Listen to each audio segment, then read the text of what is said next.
بسم اللہ الرحمن الرحیم یا من ذکرہ شرف الذاکرین الحمد للہ رب العالمین الصلاۃ والسلام علی رسولہ الکریم مکی المدنی الامی صاحب الوقار والسکینہ المدفون بالارض مدینہ ابو القاسم مصطفیٰ محمد صلی محمد وعلى آلہ الطیبین الطاہرین المعصومین الذین اذهب اللہ عنہم الرجس وطہرہم تطہیرا صلی اللہ علیہ وسلم. اما بعد فقد قال سبحانہ بسم اللہ الرحمن الرحیم ومن الناس من یشری نفسه ابتغاء مرضات اللہ واللہ رعوف بالعباد. درود بر محمد و آل محمد صلی اللہ محمد. اگر ممکن ہو تو بہتر انداز میں درود پڑھ لیں محمد و آل محمد. اللہم صلی محمد. دعا ہے رب کائنات مرحوم کے درجات کو بلند فرمائے انشاءاللہ، انہیں جوار معصومین میں جگہ عطا فرمائے، ان کی عالم برزخ کی منازل کو آسان فرمائے اور خصوصیت سے شفاعت محمد و آل محمد سے بہرمند فرمائے. مرحوم کے بلندی درجات کے لیے ایک باواز بلند درود پڑھ لیں آل محمد کی ذات. اللہم صلی علی محمد و آل محمد. حضرات سامعین، مجلس اعزا مخصوص ہے ایصال ثواب کے عنوان سے. یہ خدا کا بڑا کروڑا احسان ہے حضور ہم پہ. مومن ہونے کا خدا بہتر جانتا ہے کیا کیا خدا کی طرف سے لطائف ہیں، کون کون سی اللہ نے فضیلتیں اہل حق کے لیے مخصوص کر رکھی ہیں. مگر ایک بڑی لطیف عادت ہے اہل ایمان کی، اور یہ ہم پر احسان ہے آل محمد کو ماننے کا. حضور زندگی میں کوئی معرکہ مار سکے یا نہ مار سکے، ہماری وجہ سے کوئی تغیر واقعہ ہوا یا واقعہ نہ ہوا، ہم کوئی کمال کر سکے یا نہ کر سکے، کم از کم زندگی کی اتنی قیمت ضرور پڑ جائے گی جب مر جائیں گے نا، ہماری موت کے جواز سے ایک مجلس حسین برپا ہو جائے گی. یہی خدا کا بڑا احسان ہے حضور. نہ کچھ کر سکے، نہ کوئی معرکہ مار سکے، کم از کم ہماری وجہ سے اس پلینٹ ارتھ پر ایک مجلس حسین تو واقعہ ہو جائے گی حضور. اب یہ کتنی بڑی فضیلت ہے، اسے آپ خود ہی تصور کر لیجئے گا. علماء تو بتاتے ہیں کہ ایک درود بھی اگر آل محمد کی ذات پر پڑھا جائے تو حضور وہ ملائکہ آسمانی جو بارش کے ایک ایک گرتے قطرے کی تعداد کو گننے کی صلاحیت رکھتے ہیں، وہ آل محمد پہ پڑھے گئے ایک درود کا اجر کاؤنٹ نہیں کر سکتے ہیں. باواز بلند درود پڑھیے گا آل محمد کی ذات. اللہم صلی علی محمد و آل محمد. تو آپ تصور کر سکتے ہیں کہ جب ایک درود کا اجر حضور وہ ملائکہ کاؤنٹ، ایک مجلس حسین کا اجر کیا بنتا ہوگا. تو یہ خدا کا احسان ہے، یہ ایصال ثواب کا سلسلہ، یہ ایک لطیف رسم ہے ہماری جو جاری و ساری رہنی چاہیے. اسی وجہ سے میں عرض کرتا ہوں یہ حضور یہ بات نہ ہمارے دشمن کو بھی سمجھ نہیں آئی. انہوں نے سمجھا ماریں گے تو ذکر کم ہوگا، انہیں کیا پتا کہ ہم تو موقع کی تلاش میں رہتے ہیں. ہمارا کوئی دنیا سے جائے ہم اس کی موت کو بھی جواز ذکر حسین بنا لیتے ہیں. نتیجہ یہ ہوتا ہے جتنا ظلم بڑھتا ہے اتنی رونق عذاب بڑھتی چلی جاتی ہے. یعنی میں تسلی سے کہہ سکتا ہوں یہاں جتنے مومن بیٹھے ہیں مستقبل کی اتنی مجالس بیٹھی ہوئی ہیں حسین ابن. تو یہ خدا کا احسان ہے. ایک درود پڑھیں آل محمد کی ذات پر. اللہم صلی علی محمد و آل محمد. حضور کسی حوالے سے بھی گزارشات پیش کی جا سکتی ہیں. ایصال ثواب خود سے ایک لطیف موضوع ہے، اس پر بات ہو سکتی ہے.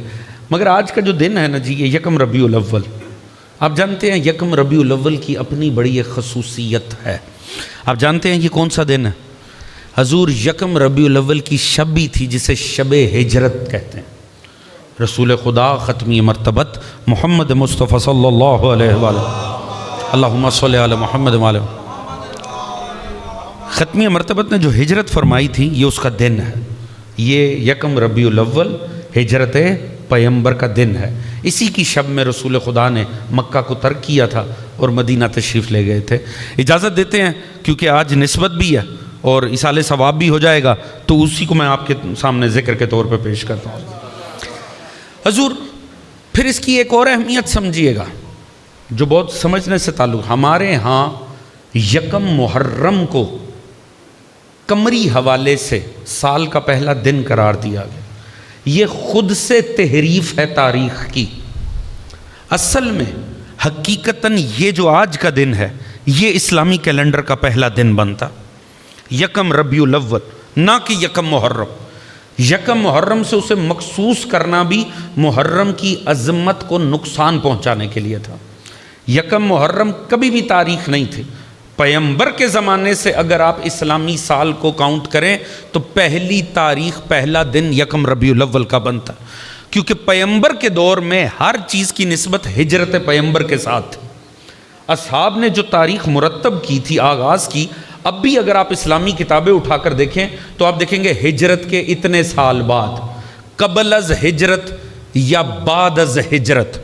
تو اسلام میں جو معیار بنی تھی تاریخوں کو یاد رکھنے کی اور ریکارڈ پہ رکھنے کی، وہ محرم کبھی بھی نہیں تھا، وہ ربیع الاول تھا۔ یہ مورخین نے تحریف کی ہے کہ یکم محرم کو اٹھا کر پہلا سال قرار، کسی حدیث میں نہیں ہے، کسی آیت میں نہیں ہے، تو یکم محرم کیسے بن گیا اسلامی سال کا پہلا دن؟ حضور اصل میں پہلا دن یکم ربیع الاول بنتا تھا، کیونکہ آپ اٹھا کر دیکھ لیں، چاہے بخاری شریف کا مزاج دیکھ لیں، دیگر کتابیں دیکھ لیں، ہر چیز کو ہجرت کے ساتھ منسوب کیا جاتا تھا۔ یعنی ہجرت کے دن کے بعد صحابہ یوں یاد رکھتے تھے ہجرت کے اتنے دن بعد، جب مہینے گزرے تو ہجرت کے اتنے مہینے بعد، اور جب سن شروع ہوئے، سال گزرا تو یکم ہجرت، دو ہجرت، سے ہجرت، کیا تھا؟ یعنی ہجرت کے واقعے سے ہر تاریخ کو ملایا جاتا تھا، محرم سے یاد نہیں رکھا جاتا تھا۔ مگر یہ تحریف کیوں کرنی پڑی؟ کیونکہ حضور اگر کیلنڈر اور ہر اسلامی تاریخ ہجرت سے شروع ہوگی تو پھر بار بار سال میں ہجرت کا ذکر آ جائے گا، اور جب ہجرت کا ذکر آئے گا تو شب ہجرت کا ذکر آئے گا، اور جب شب ہجرت کا ذکر آئے گا تو بستر پیغمبر کا ذکر آئے گا، اور جب بستر پیغمبر کا ذکر آئے گا اور امت چادر ہٹائے گی تو نیچے مصطفیٰ نہیں علی ابن ابی طالب مل جائے گا۔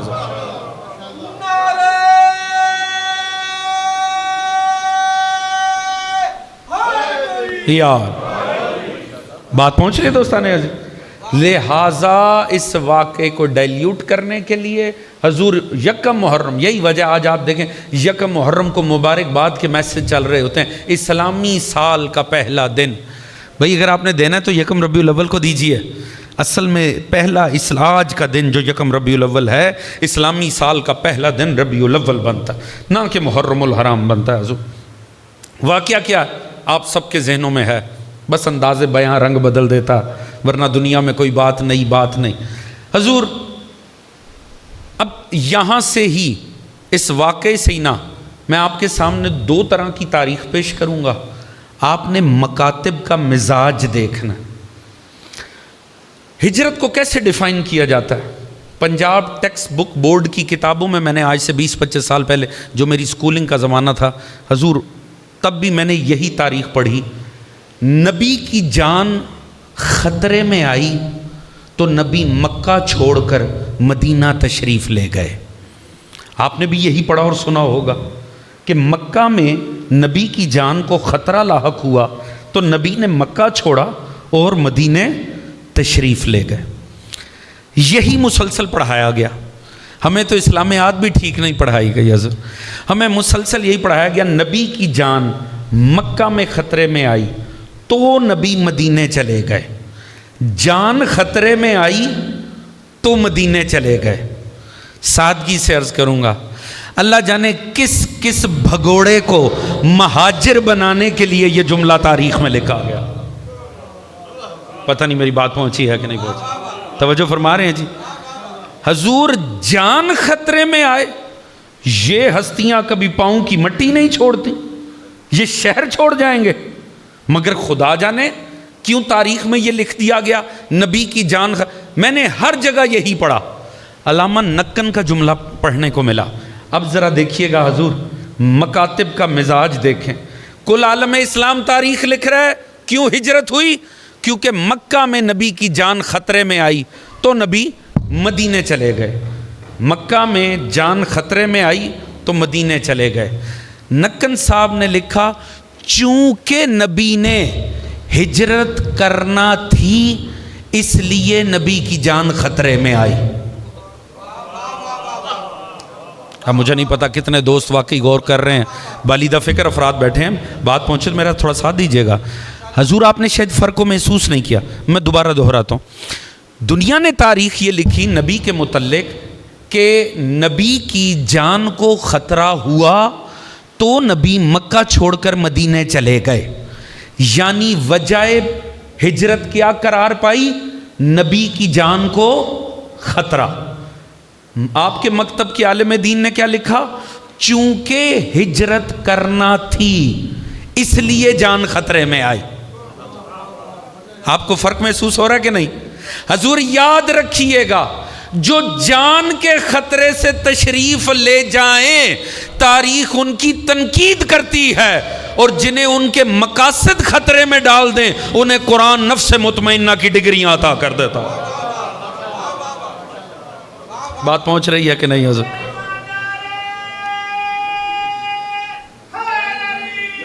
یا بات پہنچ رہی ہے حضور؟ حضور جو جان کا خطرہ دیکھ کے نکل جائیں قرآن ان کی تنقید کرتا, اور جنہیں ان کے مقاصد خطرے میں ڈال دیں انہیں نفس مطمئنہ کی ڈگریاں عطا کرتا. ہوتا کیا حضور؟ پتہ چلا کہ ابن عبداللہ جس نے ہمارے دین کو برباد کر دیا, لوگوں کو ہمارے دین سے توڑ دیا, اب مدینے کے لوگ آ کر مل رہے ہیں اور وہ مدینے جا رہے ہیں. اب مشرکین آپس میں پلاننگ کر رہے ہیں ہم تو یہیں پر ہی کنٹرول نہ کر سکے, اگر یہ مدینے چلا گیا اسے ساتھ مل گیا پھر کیا کریں گے؟ لہٰذا داراللندہ حضور ایک جگہ تھی, داراللندہ میں یہ لوگ اکٹھے ہوئے اور ہر قبیلے سے ایک ایک بزرگ آیا. اجماع کی بدت پہلے ہی محمد کے خلاف شروع ہو گئی تھی حضور. جنہیں بات پہنچے وہ تو میرا ساتھ دیں گے حضور, ہر کسی کو میں سمجھا ہی نہیں سکتا. حضور ایک اجماع ہوا, بیٹھے کریں کیا؟ ہر کسی نے مشورہ دیا. انہوں نے سوچا ایک ہی حل, ایسا کرو قتل کر دو.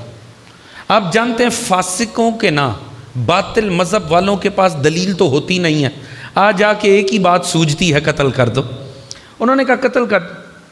شیطان حضور ایک بوڑھے کے روپ میں وہاں پر آیا, یہ متفقہ علیہ تاریخ اہل سنت اور تشیع کی. وہ آ کر بیچ میں بیٹھ گیا. اس نے کہا سنو, پہلے ابو طالب ساتھ تھا, اب اس کا بیٹا بھی جوان ہو گیا, تم تو پہلے نہیں اس کا کچھ بگاڑ سکے. جس نے محمد کو ہاتھ لگایا بنی ہاشم اس کی نسل مٹا دیں گے, لہٰذا یہ سوچو بھی نہ. اس نے کہا تو پھر ہم کیا کریں؟ اس نے کہا ایسا کرو ہر جگہ سے ہر قبیلے سے ایک ایک فرد لو. یہ متفقہ علیہ تاریخ, ہر قبیلے کا ایک ایک فرد لو, پھر سارے مل کے جاؤ اور قتل کرو. جب ہر قبیلے کے اوپر قتل تقسیم ہو جائے گا, بنی ہاشم سب عرب سے تو نہیں لڑ سکتے, کس کس سے لڑیں گے؟ بات سن لی آپ نے حضور, اگر جملہ پہنچے تو. ایک بات تو حضور طے ہو گئی, جرم کو اجماع پہ تقسیم کرنا یہ دنیا نے شیطان سے سیکھا ہے. اگر بات سمجھ میں آ رہی ہو حضور, توجہ ہے جی. حضور ہوا کیا, ہر جگہ سے ایک ایک شخص بلا لیا گیا. حضور ایک ایک شخص آپس میں مل گیا, پورا جتھا تیار ہوا, پورے عرب کی نمائندگی ہو گئی. ایک طرف پورا عرب اکٹھا ہوا مصطفیٰ کو مارنے کے لیے, دوسری طرف مصطفیٰ نے ایک علی کو بلا لیا. توجہ فرما رہے ہیں جی. میں آپ کو آج یکم ربیع الاول کی نسبت سے ذکر پیش کر رہا ہوں. ایک تنہا علی کو بلایا مصطفیٰ نے, سامنے کھڑا کیا, یا علی اس طرح سے معاملہ ہو رہا ہے, خدا نے مجھے خبر کر دیا, آپ کو میرے بستر پر لیٹنا ہے. حضور جا کے تاریخ اٹھا کر پڑھ لیجئے گا، یہ بھی مدرسہ ہے، کتابیں موجود ہوں گی، اگر اس کے سوا کوئی روایت ملے تو مجھے ضرور دکھائیے گا۔ ایک ہی سوال میرے مولا نے آگے سے کیا، ایک سوال، یا رسول اللہ کیا میرے لیٹنے سے آپ کی جان بچ جائے گی؟ حضور اگر بات پہنچے، والدہ فکر چہرے ہیں، میں آپ کی تعداد دیکھ کر بات نہیں کر رہا، اور مجھے پتہ ہے مخصوص خاندان کے لوگ ہوں گے، مگر آپ نے میرا ساتھ دینا، اگر بات پہنچے تو حضور رسول نے پوچھا، یا علی میرے بستر پر لیٹنا ہے؟ میرے مولا نے ایک ہی سوال کیا، یا رسول اللہ میرے لیٹتے آپ کی جان بچ جائے گی؟ پیغمبر نے فرمایا علی بچ جائے گی۔ حکم لیٹنے کا ملا تھا، میرا مولا سو ہی گیا۔ توجہ فرما رہے ہیں جی؟ یا دیکھیں حضور اس بات میں بڑا لطف تھا، اگر آپ نے غور فرمایا، پیغمبر نے فرمایا لیٹنے کا تھا، علی سو ہی گئے۔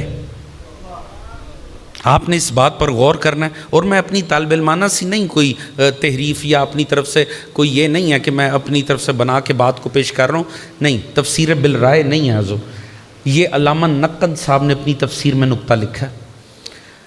حکم شرعی جسے ہم کہتے ہیں تکلیف شرعی، جو حکم ہوتا ہے نا حضور، حکم شرعی بس پہ چلتا ہے، بے بس پہ نہیں۔ آپ کو دین فقط وہ حکم دے سکتا ہے جو آپ کے بس میں ہو، کبھی دین وہ حکم نہیں دے گا جو آپ کے بس میں نہ ہو۔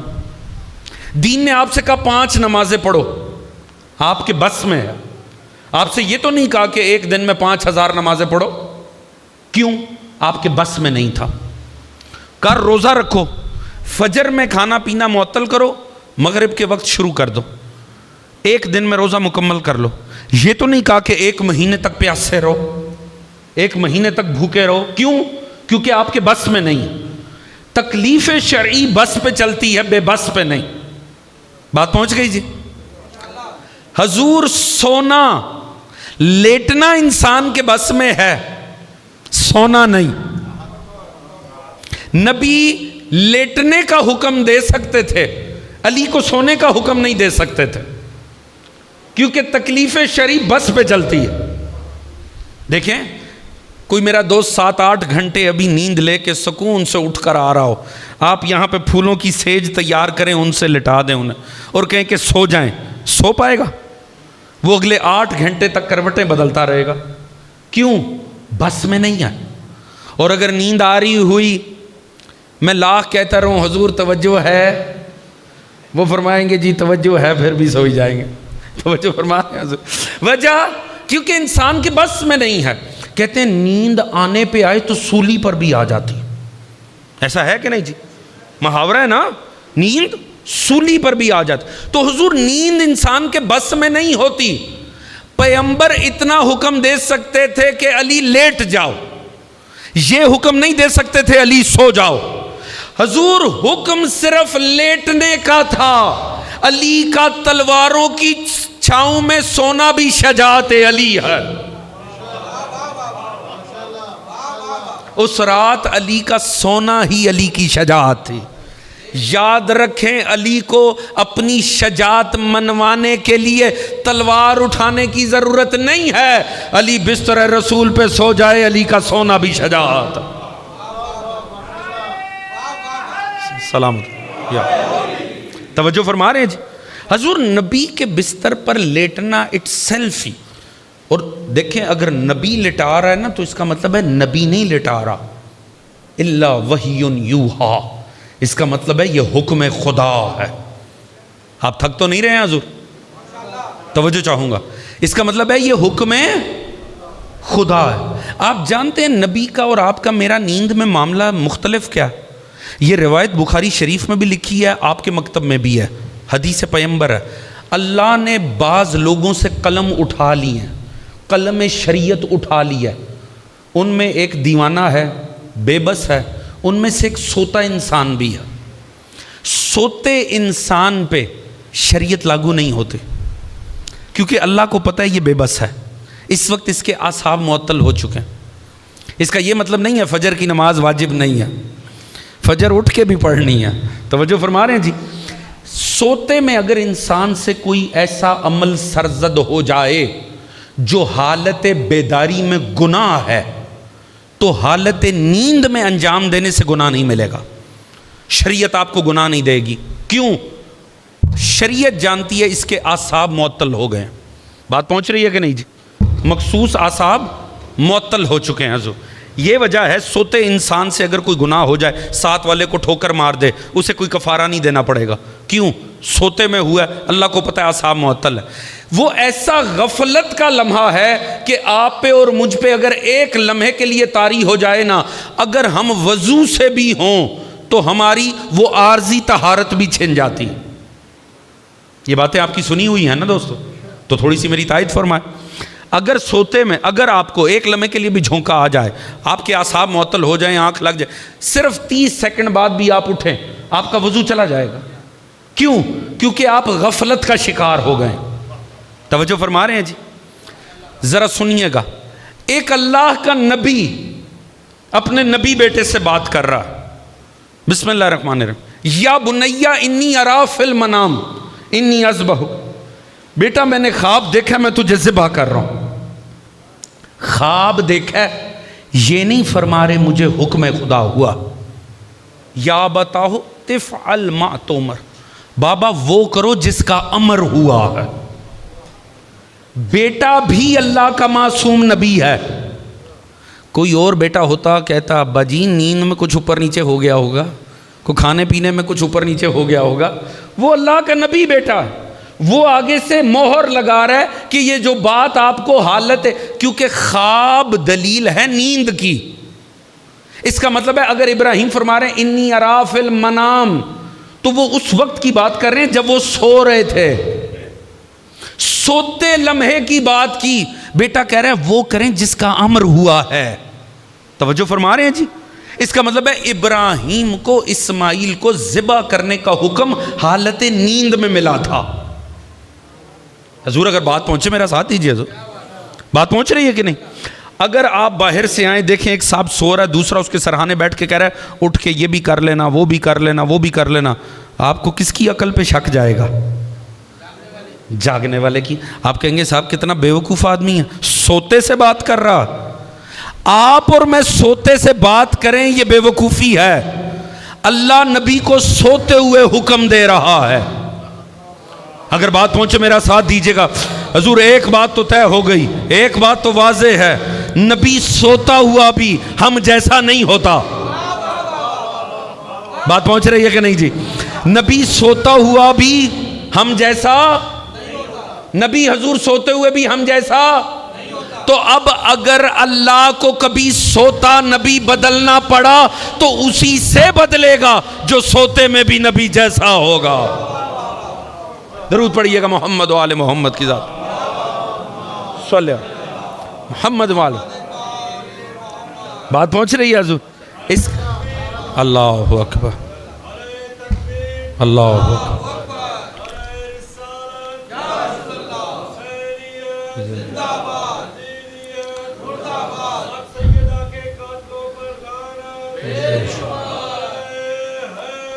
یا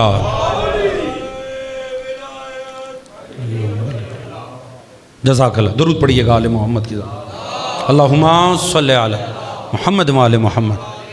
بات پہنچ رہی ہے کہ نہیں حضور؟ حضور اگر سوتا نبی کبھی خدا کو بدلنا پڑا تو یقیناً اسی سے بدلے گا جو سوتے میں بھی نبی جیسا ہوگا. الفاظ پہ غور رہے حضور. اچھا کمال یہ ہے لیٹنا تھا مگر زمانے کو یہی دکھانا تھا کہ مصطفیٰ لیٹا ہوا.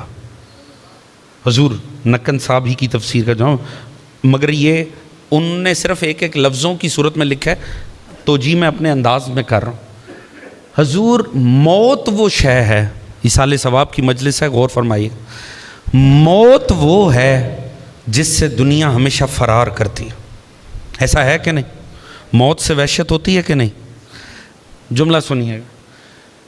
دنیا بھیس بدلتی ہے تاکہ موت سے بچ جائے. اب کم از کم میری نسل کے لوگ تو بڑے خوش قسمت ہیں, انہوں نے بہت کچھ دیکھا ہے. جو بزرگ ہیں وہ تو بہت اچھے سے سمجھتے ہوں گے، بہت اچھے سے جانتے ہوں گے. درود پڑھیے گا آل محمد کی ذات پہ.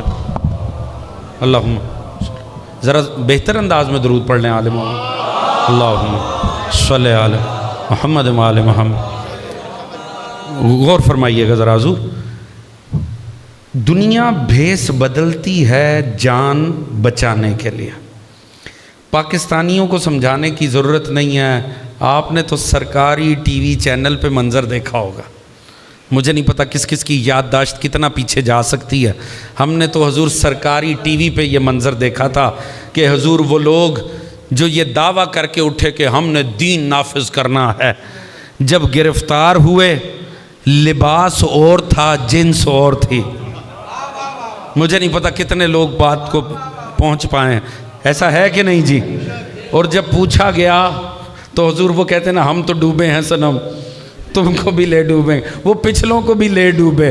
انہوں نے کہا یہ فلاں لوگوں کی سنت ہے، جان بچانی واجب ہے. حضور ہم نے تو سوشل میڈیا ایرا ہے، ہم وہ خوش قسمت نسل ہیں. ہم نے تورا بورا سے لے کے حضور شام تک ہم نے کئی کلپس ایسے دیکھے جس میں جب پکڑے جاتے ہیں جنس اور ہوتی ہے، لباس اور ہوتا ہے. یہ جنس اور لباس میں تفاوت کیوں آیا؟ پتہ لگا جان بچانی تھی. تو حضور یہ دنیا کی عادت ہے، دنیا بھیس بدلتی ہے تاکہ جان بچ جائے. علی اس اشجع الناس کا نام ہے جو شب ہجرت بھیس بدل رہا ہے تاکہ راہ حق پہ جان چلی جائے. درود پڑھیے گا جناب امیر کی ذات. اللہم صلی علی محمد وآل محمد وعجل. بات پہنچ رہی ہے کہ نہیں حضور؟ حضور کمال ہے کہ اس شب علی لیٹے ہیں تاکہ جان دے دیں راہ خدا کے اوپر. اب اللہ نے جیسے ہی علی لیٹے، حضور اب آپ نے میرے ساتھ چلنا ہے. اگر آپ کی شفقت ہو تو میں فضائل کے 2-4 جملے عرض کروں گا اگر آپ نے میرا ساتھ دیا تو. حضور علی کا لیٹنا تھا، وہاں سے آیت آتی ہے اور کیا ہی حسین آیت آتی ہے. وَمِنَ النَّاسِ مَن يَشْرِي نَفْسَهُ ابْتِغَاءَ مَرْضَاتِ اللَّهِ. اللہ فرماتا ہے ایک وہ بھی ہے انسانوں میں سے، وَمِنَ النَّاسِ مَن يَشْرِي، جو بیچ دیتا ہے اپنے نفس کو. توجہ ہے جی؟ اللہ کی رضا کے عوض میں. حضور کمال دیکھیں اللہ نے کتنی حسین بات. ایک انسان کا سب سے بڑا قرآنک شرف یہ ہے کہ جو شب ہجرت بستر رسول پر لیٹا اللہ نے اسے انسان کہہ کر مخاطب کیا. اس سے بڑھ کر انسان کی کیا عزت ہوگی کہ جو شب ہجرت بستر رسول پر لیٹا اللہ نے اسے انسان قرار دیا. یہی وجہ آپ کے اور میرے چھٹے امام جعفر صادق علیہ الصلوۃ والسلام اللہم صلی علی محمد. امام فرماتے ہیں ہم انسان ہیں، ہمارے شیعہ انسان نما ہیں، باقی سب خش و خاصا، باقی کوڑا قرار دیا. فرمایا ہم انسان ہیں، ہمارے ماننے والے انسان نما ہیں، باقی صرف خس و خاشاک ہے اور کچھ بھی نہیں ہے. حضور اللہ نے فرمایا وہ بھی ہے جو لیٹا اور بیچتا ہے اپنے نفس کو عوض میں اللہ کی رضا کے. اگر وہ بیچتا ہے تو اللہ خریدتا بھی تو ہے. توجہ ہے جی؟ حضور اس کا مطلب ہے اللہ نے شب ہجرت نفس علی کو خریدا. بات پہنچ رہی ہے کہ نہیں جی؟ عوض میں کیا دی ہے؟ اپنی رضا. کس عالم میں خریدا؟ جب علی سو رہے تھے. علی نے سوتے میں خریدا ہے، علی کو سوتے میں اللہ نے خریدا. حضور تعجب کی بات، اللہ نے رضا کی ڈگری اتاری شب ہجرت. گئی کدھر؟ رضا کی ڈگری وہاں نہیں گئی جہاں مجسم نبی تھا، وہاں پہنچی جہاں صرف بستر نبی تھا. حضور اسی شب میں کہیں اچھی خاصی ایکٹیویٹی چل رہی تھی، رضا کا عہدہ اترا، وہاں نہیں گیا جہاں نبی تھے، وہاں پہنچا جہاں بستر نبی تھا. توجہ فرما رہے ہیں جی؟ اللہ نے سوتے علی کو رضا کی ڈگری دے دی. سونا بھی کوئی کام ہے؟ ہمارے ہاں سونا کچھ شمار ہی نہیں ہوتا. اللہ نے وہاں نہیں رضا کی ڈگری بھیجی جہاں اچھا خاصا جاگتے ہوئے بہت کچھ ہو رہا تھا. اللہ نے سوتے علی کو ڈگری دی ہے۔ صاحب تفسیر انوار النجف علامہ حسین بخش جاڑا کا جملہ ہے، حضور ایسا لگتا ہے کہ انہوں نے مصرع بنا دیا ہے نثر کے اندر۔ فرماتے اللہ نے سوتے علی کو اپنی رضا کی ڈگری دے کر بتایا، دنیا والوں خبردار، علی کا کسی سے مقایسہ نہ کرنا، علی کا کسی سے موازنہ نہ کرنا۔ جو عہدے دنیا کو رو رو کے نہیں ملتے، علی کو سو سو کے مل جاتے ہیں۔ پتہ نہیں میری بات پہنچ بھی رہی ہے کہ نہیں حضرت؟ یا توجہ فرما رہے ہیں جی؟ حضور سوتے علی کو، اچھا آپ نے کمال دیکھے، اللہ نے فرمایا وہ بیچتا ہے۔ علی نے کب یہ فرمایا؟ میں نے آپ کو عرض کیا، آپ جا کر اٹھا کر پڑھ لیں، اگر اس کے علاوہ تاریخ میں آپ کو کوئی جملہ ملے۔ رسول نے فرمایا یا علی میرے بستر پر لیٹنا ہے۔ علی سو گئے، مگر سوال ایک ہی کیا، کیا میرے لیٹتے آپ کی جان بچ جائے گی؟ حضور مولا نے یہ تو کہا ہی نہیں میں اپنا نفس بیچنے کے لیے سو رہا ہوں۔ علی نے تو کوئی بات نہیں کی۔ اللہ نے فرمایا وہ بیچتا ہے۔ آپ ان ہستیوں کا کمال دیکھیں، یہ کبھی سودے بازی کی بات نہیں کرتے۔ اللہ حضور ہمیشہ بیچ میں سودے بازی لے آتا۔ باپ کے لیے کہا وہ نفس بیچتا ہے، اس کا مطلب ہے اللہ خریدتا ہے۔ امام حسین کے لیے کیا فرمایا؟ سورہ توبہ 111ویں آیت، ان اللہ اشتری من المؤمنین انفسهم واموالهم بان لهم الجنہ یقاتلون فی سبیل اللہ فیقتلون ویقتلون وعدا علیہ حقا فی التوراۃ والانجیل والقرآن ومن اوفی بعہدہ من اللہ فاستبشروا ببیعکم الذی وبایعتم بہ وذلک هو الفوز العظیم۔ اللہ نے فرمایا وہ نفوس ہیں جن کے جان و مال میں خرید کر لیتا ہوں عوض میں اپنی جنت کے۔ وہ جو اللہ کی راہ میں ایسے لڑتے ہیں کہ جتنے لڑتے ہیں سب شہید ہو جاتے ہیں، اللہ کا یہ وعدہ ان سے حق ہے، تورات، زبور، انجیل، قرآن سب میں نے لکھ دیا ہے، یہ فوز عظیم ہے۔ جا کر اٹھا کر پڑھیے، سوائے کربلا کے کامل آیت کہیں بیٹھتی ہی نہیں ہے۔ کمال دیکھیے حضور، باپ کی بات آئی کا نفس بیچتا ہے، بیٹے کی بات آئی اللہ نے فرمایا میں نے خرید کیا ہے۔ نہ باپ نے کہا تھا میں بیچنے جا رہا ہوں، نہ حسین نے کہا میں بیچنے جا رہا ہوں۔ یہ کبھی سودے بازی کی بات نہیں کرتے، اللہ ہمیشہ سودے بازی کی بات کرتا ہے تاکہ دنیا جان لے دی چیز واپس ہوتی ہے، بیچی ہوئی نہیں۔ اب اگر کسی کو رضا چاہیے وہ نجف چلا جائے، کسی کو جنت چاہیے وہ کربلا چلا جائے۔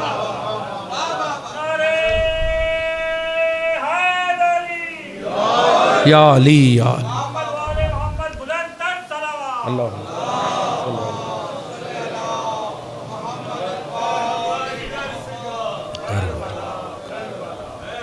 اونچا تھوڑا سا زندہ یا علی۔ بات پہنچ رہی ہے دوستان عزیز؟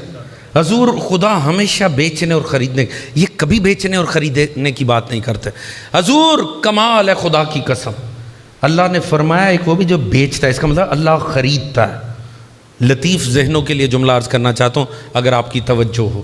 میں موت و حیات پہ ہی رہتا اگر یہ یکم ربیع الاول نہ ہوتی، تو یہ میں نے مضمون اسی لیے شروع کیا کیونکہ آج کی نسبت ہے اس کی۔ حضور جنس جتنی قیمتی ہونا اتنا اونچا بازار سجتا ہے۔ پتہ نہیں غور بھی فرما رہے ہیں کہ آپ نے؟ حضور توجہ ہے آپ دوستوں کی؟ جنس جتنی شے جتنی قیمتی ہو اتنا ہی اونچا بازار ہوتا ہے۔ حضور پلاسٹک کی چیز ڈالر سٹور سے مل جاتی ہے، ایسے ہی ہے، ہیرا نہیں ملتا، ہیرے کے لیے اونچے بازار پہ جانا پڑتا۔ کیوں؟ جنس قیمتی ہے۔ ہمیں قصص میں ایک نبی بکتا نظر آیا، جب یوسف کو لا کر بازار میں کھڑا کیا نا، حضور بازار مصر چڑھا کیسے؟ لوگوں کو سمجھ ہی نہیں آئی، اتنا حسین غلام، ہر کوئی جتنے تاجر تھے نا اپنی اپنی تجوریاں اٹھا کر لے آئے۔ وہ جو بیچنے والا تھا نا اس نے کہا یہ تو زیادہ گاہک آ گئے، اس نے کہا بولی لگا لو۔ حضور تاجروں نے اپنی تجوریاں خالی کر دیں، قیمت چڑھنی شروع ہوئی، بازار چڑھنا شروع ہوا۔ ایک وقت آیا اہل بازار کی اوقات سے باہر ہو گیا، حضور سرمایہ دار آ گئے۔ اتنا حسین تھا یعقوب کا چاند، سرمایہ داروں نے اپنا سرمایہ رکھا، بازار مزید چڑھ گیا، حکومتی ایوانوں تک بات پہنچی۔ حضور وزیر اپنا اپنا خزانہ لے کر آ گئے، بازار مزید چڑھا، حتیٰ وزیر اعظم تک بات گئی۔ عزیز مصر اپنا خزانہ لے کر آیا، پھر یوسف بکا۔ حضور جس کے ہوتے بازار اتنا چڑھا کہ عموم سے خصوص میں چلا گیا، اسے یوسف کہتے ہیں، اور جس کے ہوتے بازار اتنا چڑھا کہ خالق تک چلا گیا، اسے علی ابن ابی طالب کہتے ہیں۔ یا توجہ فرما رہے ہیں حضور؟ حضور خالق نے خریدا نفس علی کو۔ مگر اگر آپ کی توجہ ہو تو حضور میں کہتا ہوں پروردگار علی نے تیرے سے، علی سے ڈیل کر لی، تو نے میرے مولا سے کر لی، مولا کو سمجھ آئی ہوگی حضور میں تو علی والا ہوں، مجھے تو یہ ڈیل بالکل سمجھ نہیں آئی۔ میں کہتا ہوں پروردگار، آپ جانتے ہیں ہم علی والوں کی نا تھوڑی تھوڑی فرینکنس تو ہوتی ہے پروردگار سے، توجہ فرما رہے ہیں جی۔ میں کہتا ہوں یا اللہ مجھے تو یہ ڈیل سمجھ نہیں آئی۔ اس وقت میرا مولا تو سو رہا تھا، یا اللہ تو نے سوتے علی سے ڈیل بنا لی، یہ کیا بات ہوئی؟ تو نے سوتے علی کو خریدا اپنی رضا کے عوض میں۔ حضور جیسے ہی ذہن میں یہ نقطہ آیا، مجھے جو جواب ملا نا حضور، مجھے لگا یقیناً پروردگار فرمائے گا خاموش رہ، ابھی سوتا علی اتنا مہنگا کہ رضا تل گئی، سجدے میں پڑے علی کی قیمت کیا ہونی تھی حضور۔ یاد رکھیں رضائے الہی علی کی قیمت نہیں ہے، سوتے علی کی قیمت ہے۔ اللہ جانے میدان میں کھڑا علی کتنا مہنگا ہوگا خدا کے۔ اب سمجھ میں آیا ایک ضرب حضور جو سوتے میں اللہ کی رضا تل جائے، وہ ہوش میں ایک ضرب مارے تو کیوں نہ ثقلین کی عبادت سے بالا تر ہو جائے۔ اللہ ہی بہتر جانتا ہے عبد خدا علی ابن ابی طالب کیا، پر حضور یہ واحد ذات ہے جس نے موت کے غرور کو توڑا ہے۔ پوری توجہ، موت سے دنیا کی جان جاتی ہے، جس موت سے دنیا کی جان جاتی ہے وہ موت جب علی کے سامنے آتی ہے، لا یبالی وقع الموت او وقع الموت علیہ، مولا فرماتے فرق ہی نہیں پڑتا، چاہے موت مجھ پہ آ پڑے چاہے علی موت پہ جا پڑے۔ موت کو حقیر کیا ہے تو علی ابن ابی طالب نے کیا ہے، موت کو مسخر کیا ہے تو شب ہجرت بستر رسول پہ لیٹنے والے پہ۔ آخری بات، زحمت تمام، حضور غور فرمائیے گا، کائنات کا اصول ہے ہمیشہ ادنا اعلیٰ پہ قربان ہوتا ہے۔ بات پہنچ رہی ہے کہ نہیں حضور؟ کائنات کا اصول ہے ہمیشہ ادنا اعلیٰ پہ قربان، اعلیٰ کبھی ادنا پہ قربان نہیں ہوتا۔ ایسے ہی ہے جی، اللہ جانے مصطفیٰ کس ذات کا نام ہے کہ کائنات کا علی جس پہ اپنا آوار رہا۔ پتہ نہیں بات پہنچ رہی ہے کہ نہیں؟ حضور وہ مصطفیٰ کیا ہوں گے جن پہ مرتضیٰ اپنی جانوار رہا۔ علی تو اٹھے ہیں بستر سے، لیٹے بھی اور اٹھے بھی، مگر ہر آل محمد کی ہستی جس نے اپنا آپ قربان کیا وہ اٹھی نہیں ہے پھر قربان کر کے۔ آپ کے اور میرے چوتھے امام، امام علی زین العابدین علیہ الصلوۃ والسلام، اللہم صلی علی محمد وآل محمد، بازار کوفہ آپ نے روایت سنی ہوگی، آپ جانتے ہیں کس عالم میں امام کو لایا گیا تھا، میں فضائل عرض کر رہا ہوں۔ وہاں ایک شخص کھڑا تھا ابراہیم بن طلحہ، یہ طلحہ بن عبید اللہ کا بیٹا تھا، باپ جنگ جمل میں قتل ہو گیا علی کے خلاف، دل میں بغض علی ہے، جیسے ہی دیکھا نا علی کا پوتا اس عالم میں میرے آگے سے گزر رہا، طنز کر کے کہنے لگا حسین کے بیٹے لمن غلب، حسین کے بیٹے بتا پھر کون غالب رہا۔ اس نے سمجھا جھکے ہوئے ہیں، کمزور ہیں، ڈرے ہوئے ہیں۔ امام نے سر اٹھایا، اس کی آنکھوں میں آنکھیں ڈال کر کہا دیکھنا چاہتا ہے کون غالب ہوا، آذان ہونے دے۔ اگر آذان میں یزید کے دادے کا نام آیا سمجھ لینا ہم ہار گئے، اگر محمد مصطفیٰ کا نام آیا سمجھ لینا ہم جیت گئے۔ حضور مصطفیٰ خاطر خود کو قربان کیا آل مصطفیٰ نے، یاد رکھیں مصطفیٰ کی خاطر اپنے آپ کو قربان کیا آل مصطفیٰ نے، مصطفیٰ کے دین کو بچانے کی خاطر۔ سوچیں کیا ہوگی شان سرکار ختمی مرتبت جس پہ علی جیسی ذات اپنا آپ قربان کر رہی ہے، جس کے مقاصد پیچھے حسین اپنے آپ کو قربان، پہچانے اس دین محمد کی قدر کو جس کی خاطر علی اکبر جیسا جوان کٹا، جس کی خاطر حسین نے قاسم و اصغر جیسے قربان کیا۔ ابھی میرا بھائی سلام پڑھ رہا تھا اور اس منظر کا ذکر کر رہے تھے کہ زندان شام میں ننھی سی قبر سے کیسے جدا ہوئے آل محمد۔ بس اسی کو میں نثر میں آپ کے سامنے پیش کر کے آپ کی زحمت تمام کر دیتا ہوں۔ حضور جب تیاری ہوئی نا اور محمل کھڑے کیے گئے سامنے، تو ایک مرتبہ جناب زینب کو لایا گیا۔ سید سجاد نے کہا پھوپھی اماں محمل تیار ہے۔ پہلے تو محملوں کو دیکھ کے جناب زینب عالیہ کا مزاج بگڑ گیا۔ آپ نے فرمایا میں تو ان پر سوار نہیں ہوں گی۔ کیوں؟ کیونکہ روایت کہتی رنگ برنگی چادریں لگی ہوئی تھیں۔ فرمایا یہ ساری چادریں اتاری جائیں، ان پہ سیاہ چادریں چڑھائی جائیں، تاکہ جہاں جہاں سے یہ قافلہ گزرے دنیا دیکھے حسین کی عزادار بہن جا رہی ہے۔ اور بی بی نے کہا انہی بازاروں سے گزارا جائے جن سے ہمیں لایا گیا تھا قیدی بنا کر۔ آج میں عزادار بن کے وہاں سے گزرنا چاہتی ہوں۔ میں چاہتی ہوں جہاں جہاں سے میں گزروں وہاں حسینیت کی مظلومیت کا پرچار ہو جائے۔ جناب زینب سوار ہوئی، بی بی پتہ چلا ایک بی بی نہیں ہے۔ کون نہیں ہے؟ پتہ چلا اصغر کی ماں رباب نہیں ہے۔ حضور جیسے ہی دیکھا نا، امام سجاد نے فرمایا مجھے پتہ ہے میری ماں کہاں ہوگی۔ جناب زینب کو ساتھ لیا، مولا زندان کی تاریکی کے اس گوشے میں آئے جہاں ننھی سی قبر سکینہ بنی ہوئی تھی۔ ایسے قبر کو سینے سے لگایا ہوا تھا رباب نے جیسے کوئی ماں ننھے سے بچے کو سینے سے لگایا۔ اس طرح رو رہی تھیں، رو کر کہہ رہی تھیں اٹھ سکینہ رہائی مل گئی ہے۔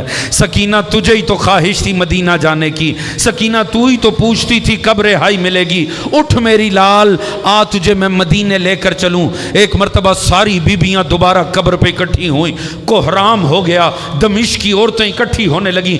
جب اچھی خاصی تعداد میں دمشق کی عورتیں اکٹھی ہوئیں، جناب زینب نے فرمایا بیبیو دیکھو، جب ہم آئے تھے نا تم ہمیں پہچانتے نہیں تھے، تم نے باغی کی بہنیں کہہ کے ہمیں پتھر مارے، ہم پہ جلتی ہوئی آگ اچھالی، ہم پہ کھولتا ہوا پانی پھینکا، مگر اب تو تمہیں پتہ ہے نا ہم کسی باغی کی آل نہیں ہیں، ہم محمد مصطفیٰ کی آل ہیں، ہم مظلوم کربلا کی بہنیں ہیں۔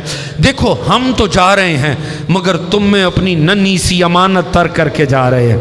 دیکھو ہماری بچی کو اندھیروں سے بڑا ڈر لگتا ہے، خدا کا واسطہ ہماری بچی کی قبر کو کبھی تنہا نہ چھوڑنا، اس پہ ہر شام کو چراغ لازمی جلانا۔ حضور ایک مرتبہ سوار ہوا یہ قافلہ چل پڑا، بس آخری جملے زحمت تمام، ایک دوراہا آتا ہے وہاں یہ قافلہ رکا۔ حضور دوراہا آ گیا، ایک مرتبہ سید سجاد اس محمل کے نیچے آئے جس پہ جناب عالیہ سوار تھیں۔ کہ پھوپھی اماں یہاں سے دو راستے جا رہے ہیں، ایک مدینے کو جا رہا ہے، ایک کرب و بلا کو جا رہا ہے۔ کربلا کا ذکر آنا تھا، مظلوم کربلا کی بہنیں دھاڑے مار کر رونے لگی۔ کہ پھوپھی اماں فیصلہ آپ کا ہے، مدینہ جانا چاہیں گی یا کربلا جانا چاہیں گی؟ بی بی زینب تڑپ کے کہنے لگی بیٹا سجاد، میں نے آخری وقت حسین کی مجروح لاش سے جدا ہوئی تھی، جب میرا بھائی کے لاش کے ٹکڑے پڑے ہوئے تھے، مجھے کربلا لے کے چلو، میں دیکھوں اس وقت میرا بھائی کس عالم میں ہے، میں پہلے قبر حسین پر جانا چاہتی ہوں۔ حضور یہاں سے یہ قافلہ کربلا کی جانب چلا، وہاں پہ عطیہ کوفی اور جابر بن عبداللہ انصاری یہ دونوں آئے ہیں قبر حسین کی زیارت پر۔ پہلے انہوں نے فرات سے غسل کیا، یہ آئے قبر حسین پر بیٹھے ماتم کر رہے ہیں، رو رہے ہیں۔ اتنے میں قبر حسین سے جناب جابر کو آواز آئی، جابر اٹھ استقبال کر، میرا مظلوم بیٹا آ رہا ہے، جابر استقبال کر، میری دکھی بہن آ رہی ہے۔ جابر کی بینائی کام ہی نہیں کرتی تھی۔ عطیہ کوفی سے پوچھا عطیہ تجھے کچھ نظر آ رہا ہے؟ اس نے کہا جابر اٹھ، فوراً چھپ جاتے ہیں کہیں سپاہی نہ ہو، دور سے مجھے سیاہی نظر آ رہی ہے۔ اس نے کہا نہیں یہ سپاہی نہیں ہے، مجھے لے کے چل ان کی جانب۔ عطیہ نے ہاتھ تھاما، جابر کو لے کر چلا۔ جب پہنچا ہے نا کافی دور چلنے کے بعد عطیہ نے کہا جابر یہ سامنے قافلہ آ گیا ہے کیا؟ کہا 3 سے 4 اونٹ ہیں، کوئی بزرگ سا سامنے ہے جو یہ چلا رہا ہے، اس کے ساتھ کوئی جوان ہے جس کی کمر جھکی ہوئی ہے، حالت جس کی مجروح ہے، انتہائی نحیف حالات میں ہے، چند مظلوم سی عورتیں اوپر سوار ہیں۔ جابر تڑپ کے کہتا ہے حسین کے بیٹے سلام قبول کرو، آپ کے بابا نے مجھے استقبال کے لیے بھیجا ہے، اور ابھی سوار ہو جائیں، بابا بہت دور ہے، بابا کی قبر دور ہے۔ امام سجاد رو کے کہتے جابر تجھے دور دکھائی دیتا ہے، میری نگاہوں سے دیکھ شہدائے کربلا میرے استقبال کے لیے کھڑے ہوئے ہیں۔ ایک مرتبہ ناکے کی مہار تھامی، اب کسی بی بی کو نہیں پتا کون سی قبر کہاں ہے، سید سجاد نے معجزے سے آ کر دفن کیا تھا، ایک مرتبہ لے کر آئے اور مظلوم کربلا کی قبر کے ساتھ ناکے کو کھڑا کیا، کہا پھوپھی اماں یہ قبر ہے میرے بابا حسین کی۔ جیسے ہی بی بی کو پتا چلا حسین کی قبر، وہ جس نے 11 محرم کو خود کو لاشے پہ گرایا تھا، ایک مرتبہ خود کو دوبارہ قبر حسین پہ گرایا، اور بی بی نے اپنا مرثیہ پڑھنا شروع کیا، کہا حسین اٹھ کے استقبال کر، تیری دکھیا بہن پلٹ کر آ رہی ہے۔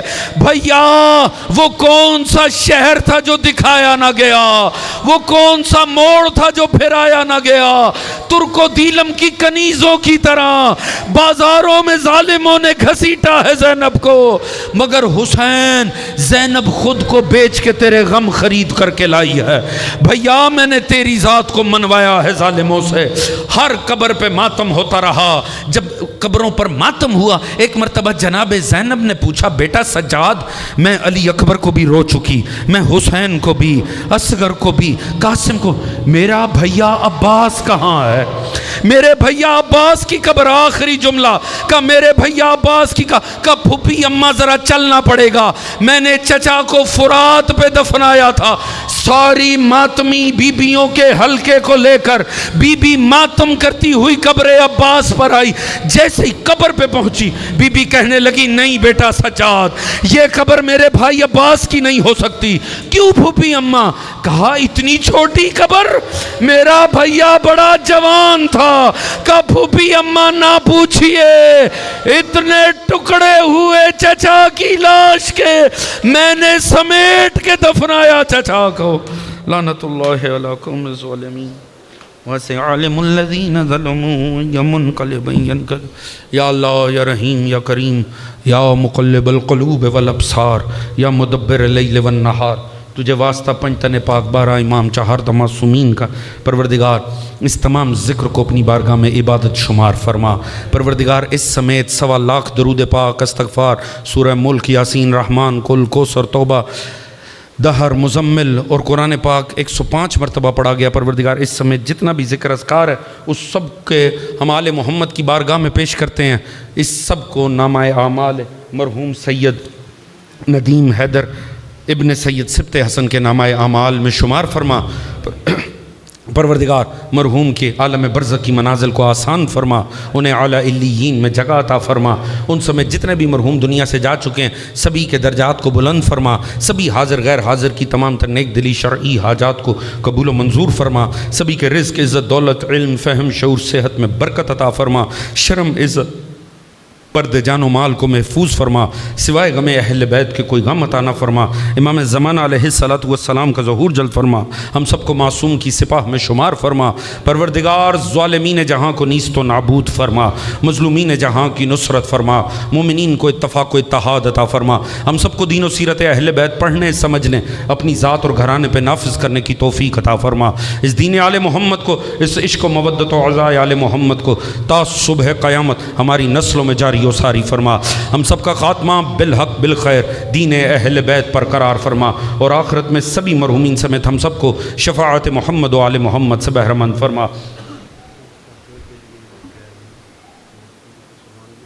جی منگوا لیجئے، سامان منگوا لیجئے، جی ضرور ضرور۔ اچھا سبھی مرحومین کے لیے خصوصاً سید ندیم حیدر ابن سید سبت حسن ان کے لیے اور دیگر تمام شہدائے ملت جعفریہ کے لیے، شہید رہبر کے لیے، سبھی کے لیے اجتماعی سورہ فاتحہ۔ بسم اللہ الرحمن الرحیم، الحمدللہ رب العالمین الرحمن الرحیم مالک یوم الدین، ایاک نعبد و ایاک نستعین، اہدنا الصراط المستقیم صراط الذین انعمت علیہم غیر المغضوب علیہم ولا الضالین۔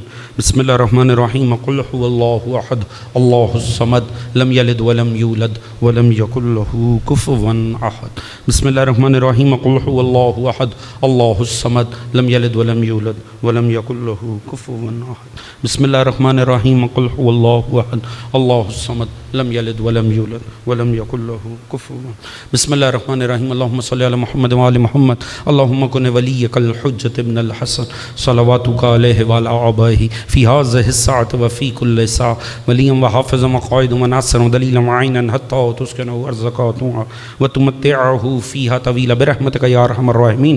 اللہم صلی علی محمد وآل